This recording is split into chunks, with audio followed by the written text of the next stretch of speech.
தமிழ்நாட்டை வளப்படுத்த நடைபெற்றது முதலீட்டாளர் மாநாடு எனவும் உலகமே வளம் பெற நடைபெறுவது அயலக தமிழர் மாநாடு என்றும் முதலமைச்சர் மு ஸ்டாலின் பெருமிதம் தெரிவித்துள்ளார்.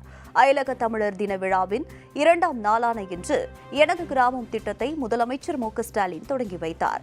உலகளவில் பல்வேறு துறைகளில் சிறந்து விளங்கும் அயலக தமிழர்கள் 13 பேருக்கு கணியன் பூங்குன்றனார் பெயரில் தங்க பதக்கங்களை வழங்கி முதலமைச்சர் மு ஸ்டாலின் கௌரவித்தார். பின்னர் நிகழ்ச்சியில் பேசிய முதல்வர், எனக்கு உடல் நலம் சரியில்லை என சிலர் கூறும்போது சிரிப்பு வந்ததாகவும், தமிழ்நாடும் மக்களும் மகிழ்ச்சியாக இருக்கும்போது அதைவிட என்ன வேண்டும் என உருக்கமாக தெரிவித்தார். தேர்தல் அறிக்கையில் கூறியபடி அயலக தமிழர் நலத்துறையை திமுக அரசு உருவாக்கியது எனவும், அயலக தமிழர்களின் குழந்தைகளுக்கு அரசு சார்பில் தமிழ் கற்றுத் தரப்படுகிறது எனவும் சுட்டிக்காட்டினார். தமிழ்நாட்டை வளப்படுத்த நடந்தது முதலீட்டாளர் மாநாடு எனவும், உலகமே வளம் பெற நடப்பது அயலக தமிழர் மாநாடு எனவும் முதலமைச்சர் பெருமிதத்துடன் தெரிவித்தார்.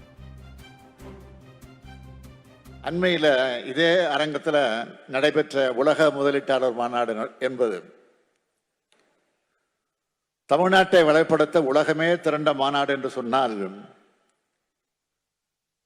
இன்று நடைபெறுவது உலகத்தை வளப்படுத்த சென்ற தமிழர்கள் கொண்டாடும் மாநாடு இது.